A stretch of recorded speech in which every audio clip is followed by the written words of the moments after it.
Boa tarde a todos. Nós estamos aqui na Faculdade de Medicina, no Núcleo de Telesaúde da UFMG, para mais uma videoconferência do Programa de Telesaúde, Programa Nacional de Telesaúde na área de teleenfermagem.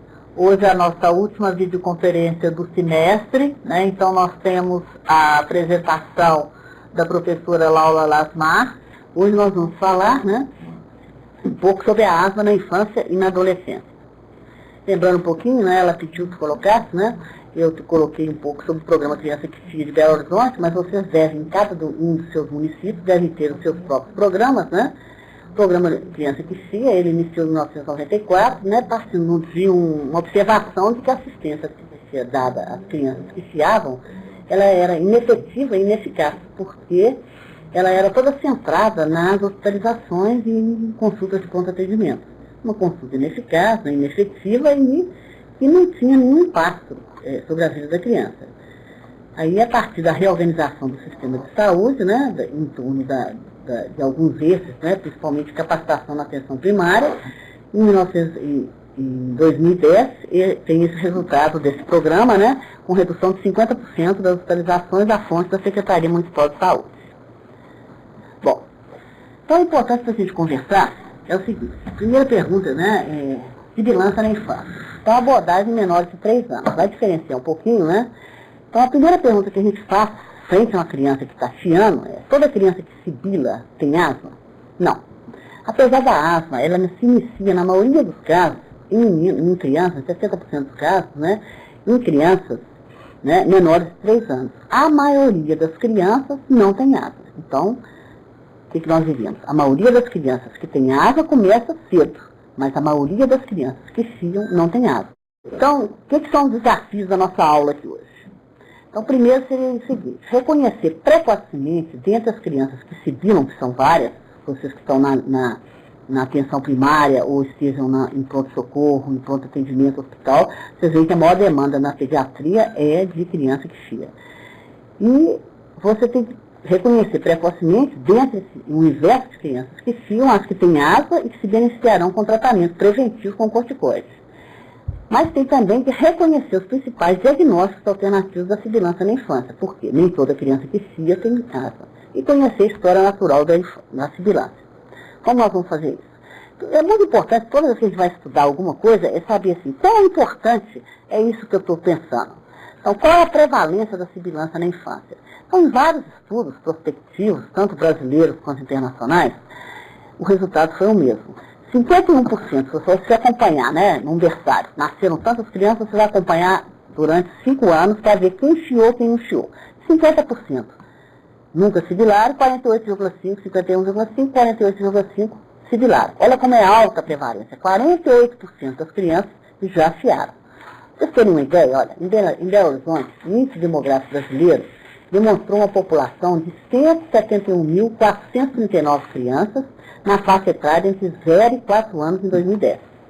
Considerando em torno de 50% delas vão ter uma sibilância, olha o número de crianças. 85.704 crianças vão ter fieira. Esses números nos demonstram o impacto da sibilância na infância e a relevância do tema. Então, realmente é importante, né, essa conferência ela é pertinente, né, de que a gente discuta a sibilância na infância. Primeira abordagem é a fieira, ou a sibilância. Ela é um sinal não específico, comum a uma variedade de doenças associadas com obstrução das vias aéreas. Por isso que, viu uma criança que fia, não pensar sempre que é asma, procurar saber o diagnóstico diferencial. A asma é o diagnóstico mais comum, mas nem sempre é ele o responsável. Bom, o que é muito frequente? Frequente infecção viral. Então, lembrar que sibilar, né, aquele somzinho que a gente ouve, ou a própria familiares falam que está com o peito cheio, né? Então, o que é fiar? Fiar é o fluxo. Eu não estou vendo aquele ano respirar, por exemplo, eu não estou escutando. Né? É um ato passivo da qual você não vai ouvir. Mas se ocorre algum estreitamento nas vias aéreas, né, aí eu vou escutar aqui. Parece que ela está com um barulho diferente, está fiando. Por que pode acontecer isso? Então, o sibilo não é nada específico de asma. Pode acontecer, por exemplo, uma infecção viral. Entra o vírus por aqui, nós estamos em na época da sazonalidade. O vírus respiratório sincicial está aí rodando. Então, ele entra aqui pelo nariz, pode ficar só no nariz, dar uma corizazinha, mas ele pode descer para as vias aéreas, provocar um processo inflamatório. Aí, aquele ar que tinha que correr laminarmente, igual o rio, sem fazer barulho, quietinho, lentamente, ele vai encontrar obstáculos e vai fazer esse barulhinho. Então, a infecção viral, a própria bronquiolite, hiperatividade secundária, por exemplo, pessoas que têm alguma outra doença, né, e por esse motivo tem uma compressão, né, nas vias aéreas, faciar. E a chamada sibilância transitória. É muito bom que você saiba o que é sibilância transitória.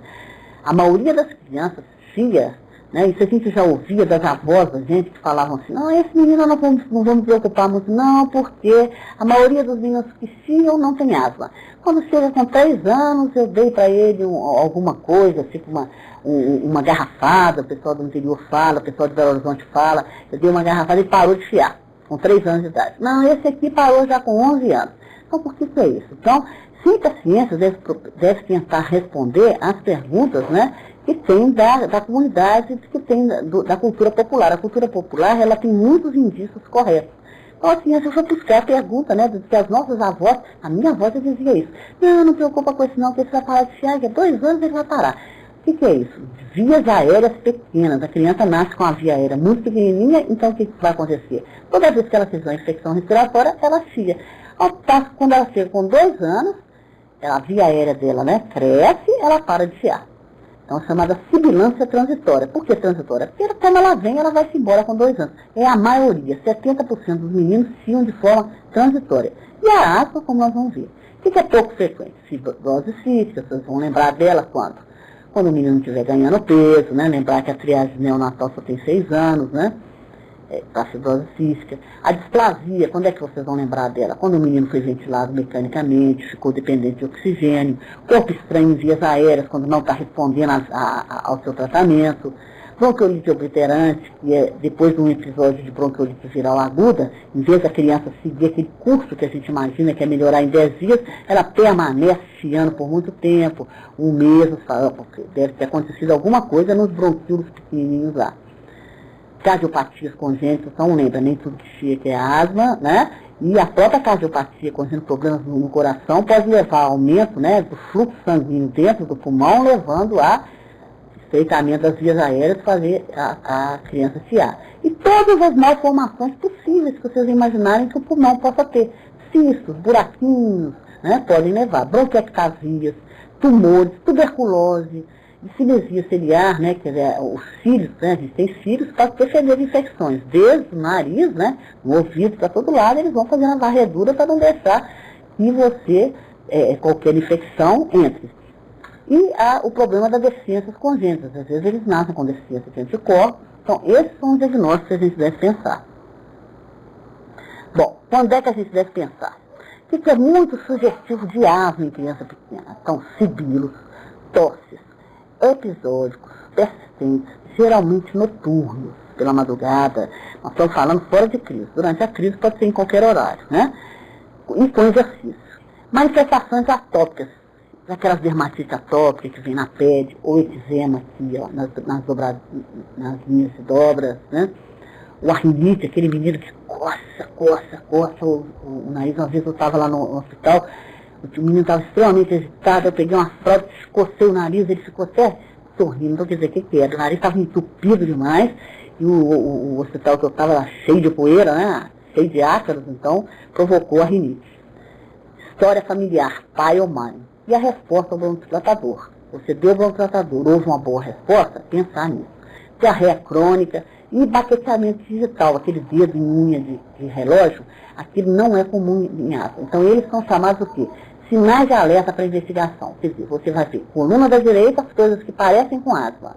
Coluna da esquerda ali, o que vai te chamar atenção para você pedir alguma propedêutica, não pensar em asma.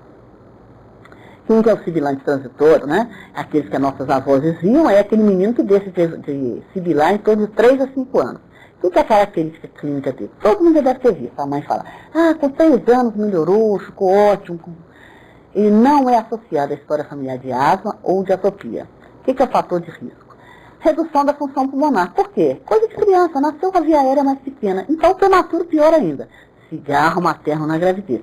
Num trabalho que foi realizado, nós realizamos agora, não só o cigarro materno da gravidez, ela fumando, a mãe não. Mas o cigarro, o tabagismo passivo, né, de pessoas dentro da família fumando. Tabagismo passivo e frequência cresce. Então, ele geralmente, a via aérea vai crescendo, você vê que é aquela surpresa que ele melhora. Nem por causa disso, ele não quer dizer que ele não vai ter crises graves. Se ele tem crises graves, a gente tem que dar broncodilatador, só que ele tem um bom prognóstico, a gente sabe que ele vai melhorar em torno de 3 a 5 anos. Quem que é esse não atópico? Ele também é mesmo parecido, mas é aquele que as avós da gente falavam assim, não, esse vai até 11, 12 anos, depois nunca mais chiou. Então, o que acontece? Foi uma infecção viral que veio, né, em época que ele era muito novinho, fez uma alteração na função do pulmão dele, e ele não é associado com atopia, nem com alergia, com rinite, né? Ele só chia quando grita. Gripa, chia.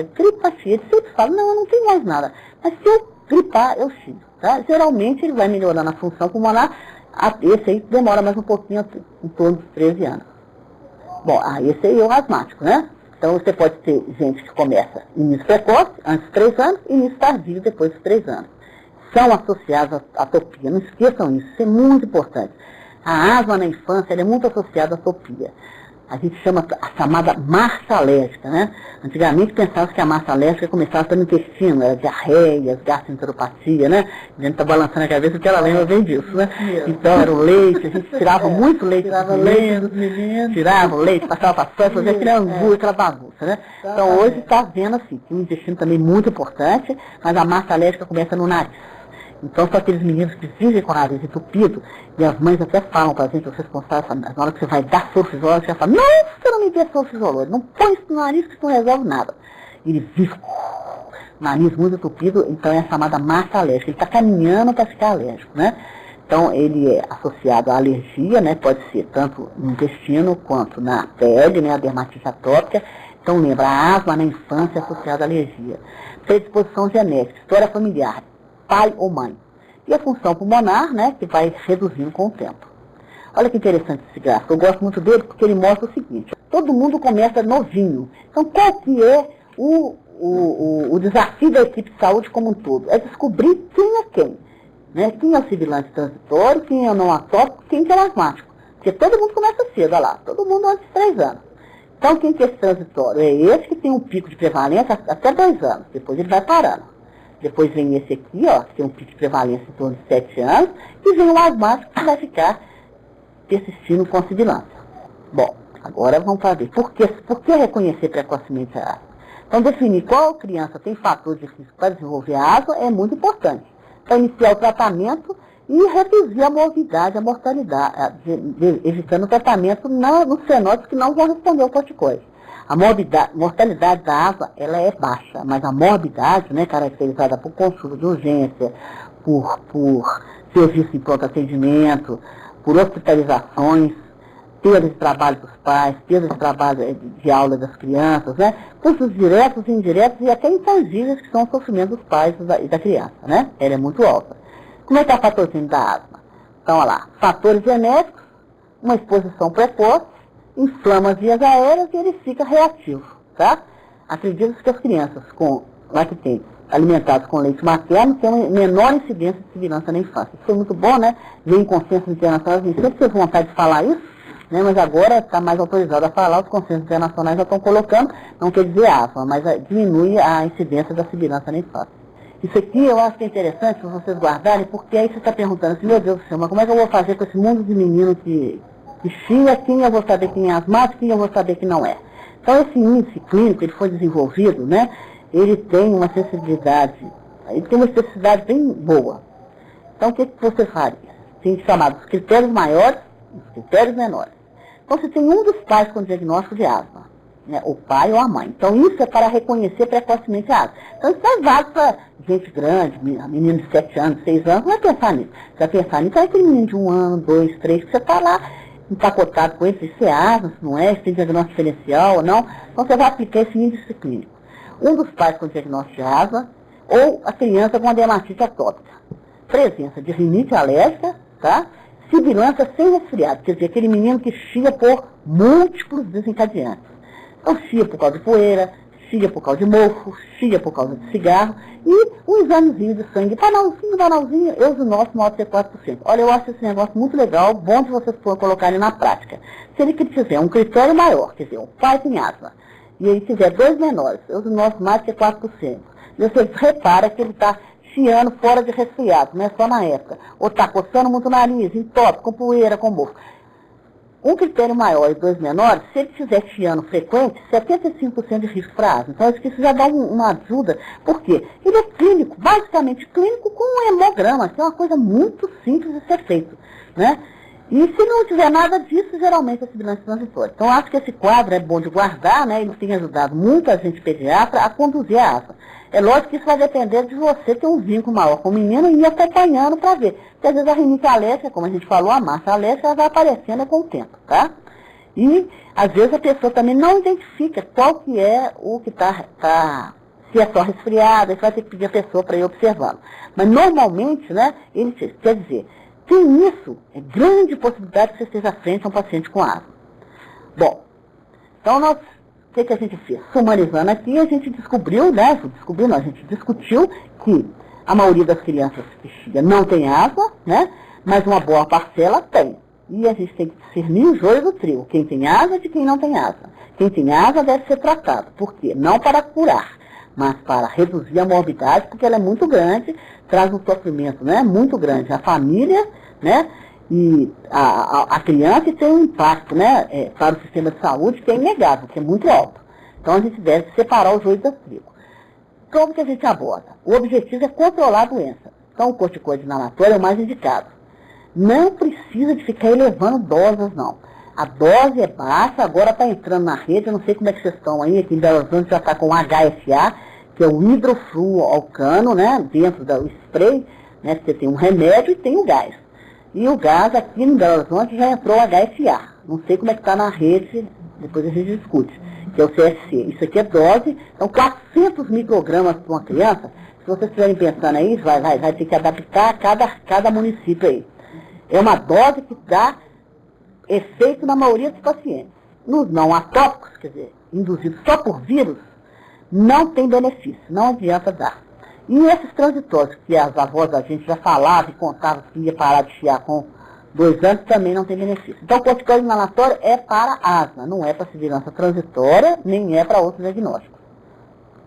Quanto que a gente vai iniciar? Essa é a nossa pergunta. Então, vocês viram lá os critérios, se tiver os critérios maiores e critérios menores, você fala, bom, parece que eu estou frente a uma criança com asma. Espera um pouquinho, pede no mínimo uma radiografia de tórax, para ver se não tem malformações cardíacas, né, área cardíaca aumentada, se tem malformações pulmonares, e dá uma observada. Se comer, porque nem quer dizer que ter asma, não quer dizer que vai ter corticoide inalatório, não. Às vezes não precisa disso, né?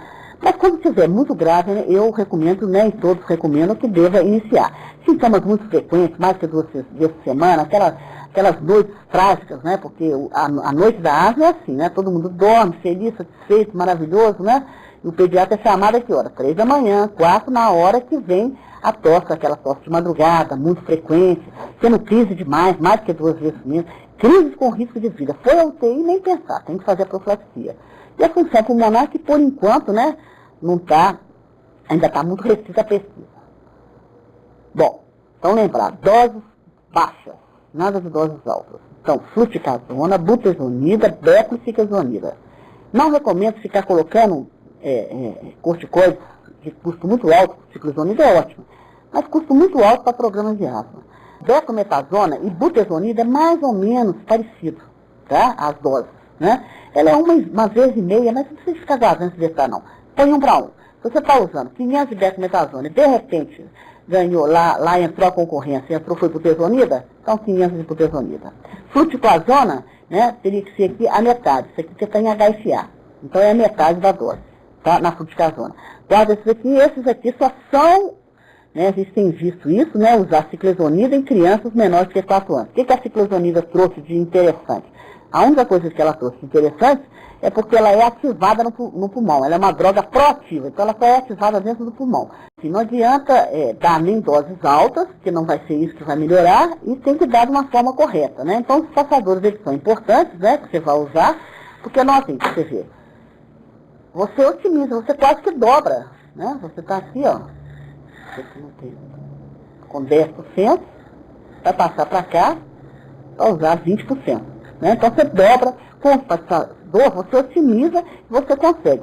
Muitas pessoas me perguntam assim, não pode bater direto na boca porque vai fazer mal? Não é nada disso. É lembrar que o spray, ele tem um remédio, né, e um gás. Então tem que agitar direitinho, né, colocar no espaçador. E para que serve o espaçador? Porque as partículas, quando elas saem do remédio, elas saem heterodispersas, com vários tamanhos. Se você não colocar algo que desacelere, vá reduzindo o tamanho das partículas, porque no pulmão ele só vai aceitar partículas de 3 a 5 micras. São aquelas grandonas, quando você bate direto na boca, não vai fazer mal, não. Absorver mais. Mas você tem partículas de 10, de 15 que vai impactar tudo na boca. Quando você coloca o espaçador, vai reduzindo para chegar no pulmão só aquelas partículas que a gente chama de respiráveis. Então, é recomendável e aconselhado que use em crianças, né? Que não tem domínio da técnica inalatória, né? Mas usar com espaçadores. Bom, então corticoide inalatório em crianças. Muito mito, né? De que vai fazer mal. Então, crescimento. Efeitos são dependentes da dose. Aqui que a gente discutiu. Não precisa de ficar aumentando dose. A resposta, quando é asma, ela é ótima. A maioria das crianças, né, no início que você dá, eles têm um efeito de rebaixamento de estatura, mas logo depois eles obtêm a estatura genética deles. Tá? Então, usar rotineiramente, tem que usar com esquecimento. Não há risco maior de fraturas. Eu acho interessante porque muitas pessoas têm, né, a corticofobia, né, o medo do corticoide. Mas, entretanto, não tem medo dos cursos de corticoide oral. Vai na farmácia, liberado, né, prednisona, né, toma 4, 5. E esse sim, corticoide oral, né, se você está dando 4, 5 cursos de corticoide oral, né, cursos de 5 dias, 4 ou 5 cursos durante um ano, né, você está oferecendo risco para a criança, ao contrário que o corticoide inalatório não. Este hipotalâmico, trabalhos recentes têm demonstrado a redução do cortisol. Doses menores de 200 ou equivalentes não há relação, são de inibição. Então, quer dizer, você trabalhando com doses pequenas, o importante não é dose alta, é adesão alta. Quer dizer, é usar sempre você ter um relacionamento bom, um vínculo bom com a família, né? Sempre ser paciente, porque não é fácil, ninguém quer ter filho com asma, ninguém quer ter nada. A gente quer ter igual a televisão, tudo muito bonito, né?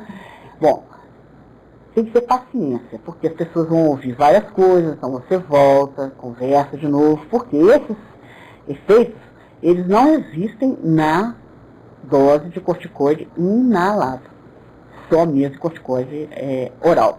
E não há associação com aumento, que a gente tinha medo no início, né? Inclusive tuberculose, com aumento da incidência de infecção. Bom, então nós conversamos tudo sobre menores de 5 anos. Menores de 5 anos, usar aquele índice chamado índice preditivo, né, para ver se tem possibilidade de asma. Os critérios maiores e os critérios menores. Procurar os diagnósticos alternativos, né, principalmente através daqueles sinais de alerta, né, de excesso de crescimento, etc. E saber se não está também de frente de outros fenótipos. Pode ser o sibilante transitório, aquele que as nossas avós contavam. Ele tinha até 2 anos, só malformação, diminuição da via aérea. Está frente à asma, esperar um pouquinho e ver como que é a intensidade das crises. Se a intensidade das crises for muito grande, né, vamos entrar com corticoide inalatório em doses baixas. Então, em menores de 5 anos, seria isso. Agora, como em maiores de 5 anos? Como é que a gente vai abordar? Então, sempre a gente faz isso. Primeira pergunta, o diagnóstico é esse mesmo? Eu separei todos os diagnósticos alternativos que eu examinei, porque nem tudo que chia é asma.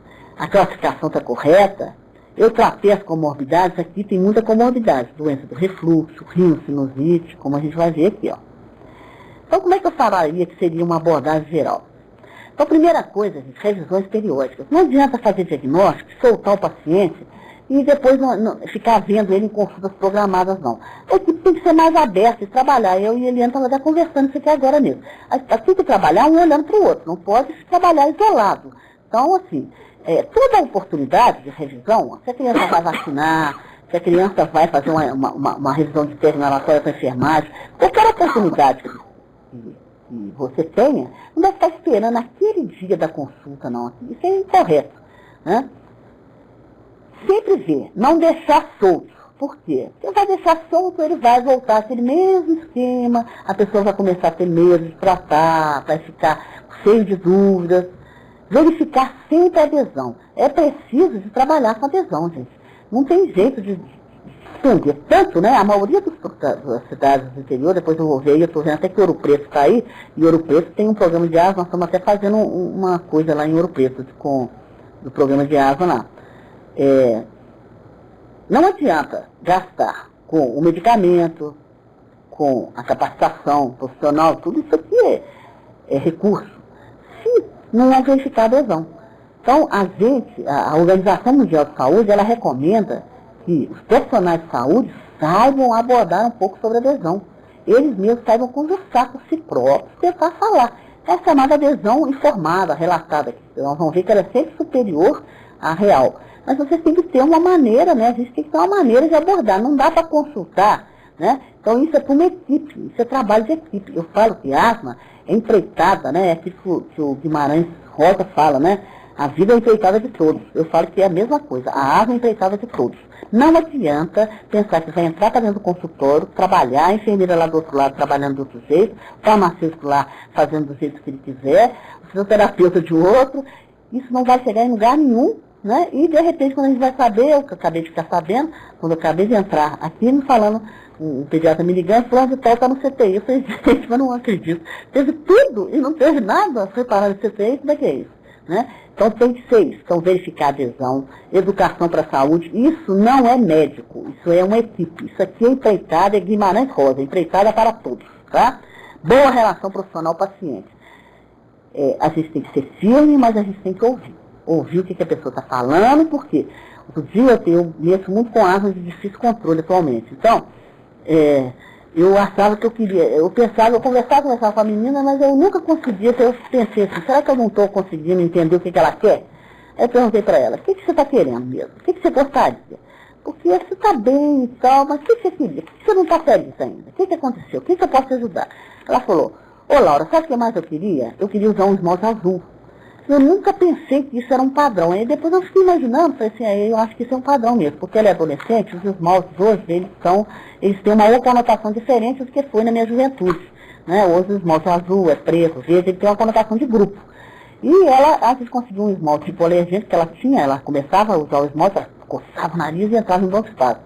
Ela conseguiu um esmalte azul, fez uma coisa tão pequena, que ela melhorou a adesão, ela viu que eu ouvi, e que todo mundo que estava do lado, né, tinha enfermeira, tinha fisioterapeuta, que trabalha em equipe. E as pessoas estavam procurando saber por que essa menina não ri. A gente já deu os remédios todos, está tudo certo, onde é que está o problema? O problema era isso. Então, ter isso aqui é importante. Nem sempre a gente consegue, mas a gente tem que sempre pensar que a cada dia a gente vai construir uma relação melhor com eles. Medicação de fácil uso. Sem complicado? Não, gente. Coisa simples, pergunta, qual que você gosta mais? Esse aqui está melhor? Então esse aqui é bom para você. Controlar as comorbidades. Nada de ficar fazendo parafernália, ouvindo coisas, isso aqui é melhor, aquilo é pior, não. Usa ali o arroz com feijão basal que o paciente dá conta. E o controle do ambiente possível, né? Não adianta retirar tudo da casa, porque aqui tem ácaro, ó. Tá? Quem for alérgico aqui tem ácaro, no ônibus tem ácaro, no carro da gente tem ácaro, para todo lado. O que não pode ter? Cigarro. Esse aí está comprovado, é o único que tem, que a gente chama de evidência A, né? Que tem estudos de evidência A, né? Que são mais importantes, é o cigarro. E as comorbidades. Tratar rinite, tratar a doença do refluxo, ajuda bem. Bom, como é que a gente vai diagnosticar no menino maior? Episódios frequentes de cieira, tosse induzida por exercício físico, tosse noturna, menino que chega de madrugada, tosse, fala, mas você está gripado? Não está, tosse. Ausência de variação sazonal da sibilância, quer dizer, ele não chega só nessa época, não. Ele enfia em plena primavera, ele enfia no verão, enfia fora dessa época. Se Sintomas que persistem após 3 anos. A gente não fez uma resumida aqui, que até 3 anos é aquela história que eles podem parar de chiar e não são asmáticos. Sintomas que ocorrem ou pioram na presença de inversão térmica, de poeira, exercício, cigarro, emoção, muito importante a emoção, gente. Produtos químicos, viroses, aquele peito cheio que se ausculta, leva mais que 10 dias para a resolução. Sintomas que melhoram quando você inicia o tratamento. Então, é muito válido você fazer uma prova terapêutica. A minha única ressalva quanto à prova terapêutica, como o nome dela indica, é uma prova terapêutica. Se não responder, não deve existir. Tem que procurar um diagnóstico diferencial. Então, você deu, eu acho que não é asma, sim. Eu não tenho condição de fazer função pulmonar. Né? Bom, então eu vou te fazer uma prova terapêutica. Ele tem que responder, não deve insistir. Não melhorou e está usando com a técnica correta e a adesão é boa, então tem que procurar. Função pulmonar, você pode fazer um pico de fluxo assim, dentro do próprio consultório.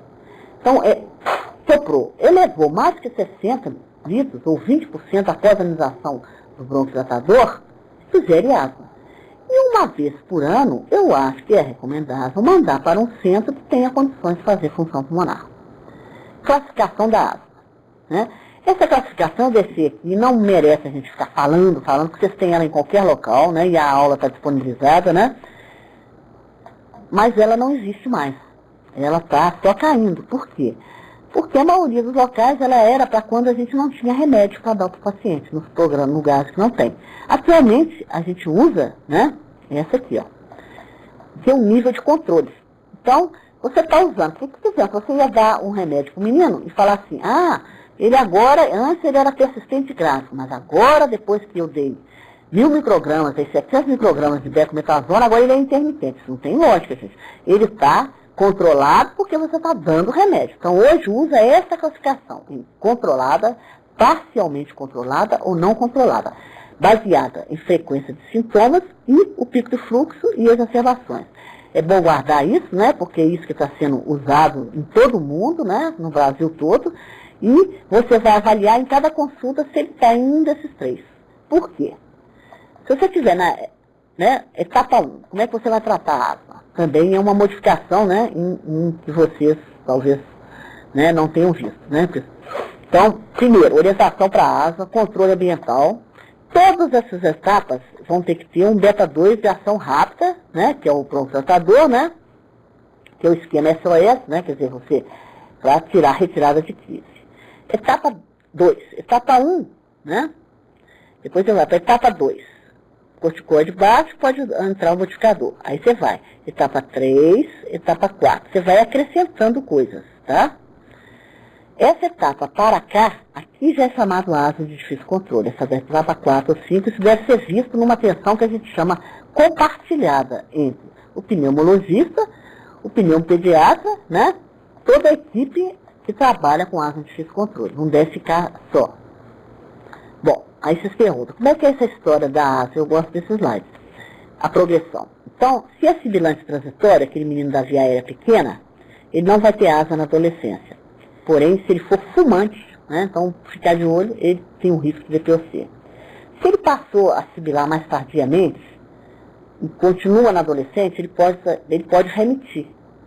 Mas se ele for atópico, geralmente ele vai ter sintomas leves. Agora, se ele começou a chiar muito frequente, muita persistência, na adolescência está presente, provavelmente é o pouco que a gente vai passar para o adulto. É aquilo que a gente lembra. O pediatra trabalha até 18 anos, ele mexe muito com asma. Já o clínico, ele já trabalha mais com DPOC. A asma já vai ficar só com a asma do adulto, é menos prevalente. Se o paciente está controlado, você mantém na etapa de controle. Se ele está parcialmente controlado, você aumenta na etapa. Né? Não controlado, você vai aumentando a etapa até chegar.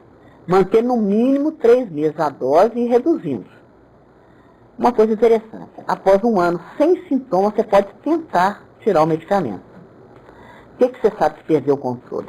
Está usando frequente, tosse, sibilância, usando salbutamol, tendo muitos sintomas de noturno. O que você tem que fazer? Verificar como é que está a relação médico-paciente-equipe, né?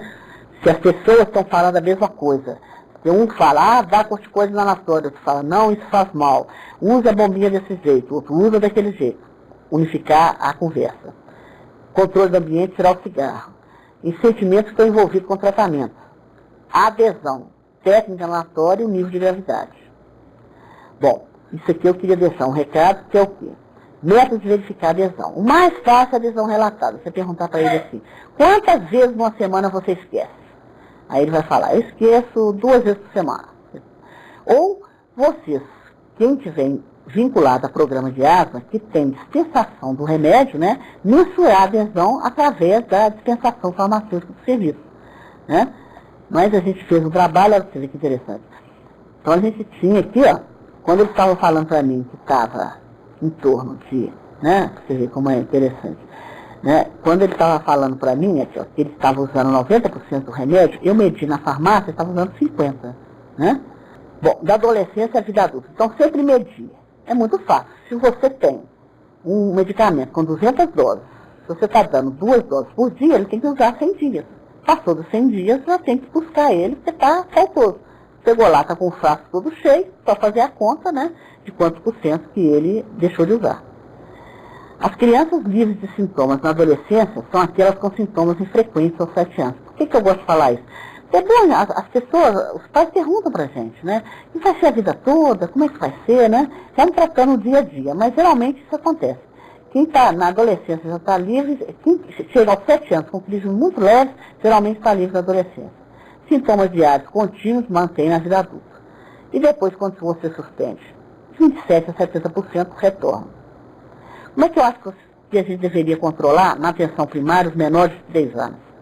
Primeiro é saber, vocês fazendo um diagnóstico epidemiológico da área de abrangência, qual que é o percentual de sibilantes transitórios. Quer dizer, aqueles meninos que vocês não precisam preocupar muito só durante a crise que vocês não vão dar beta 2.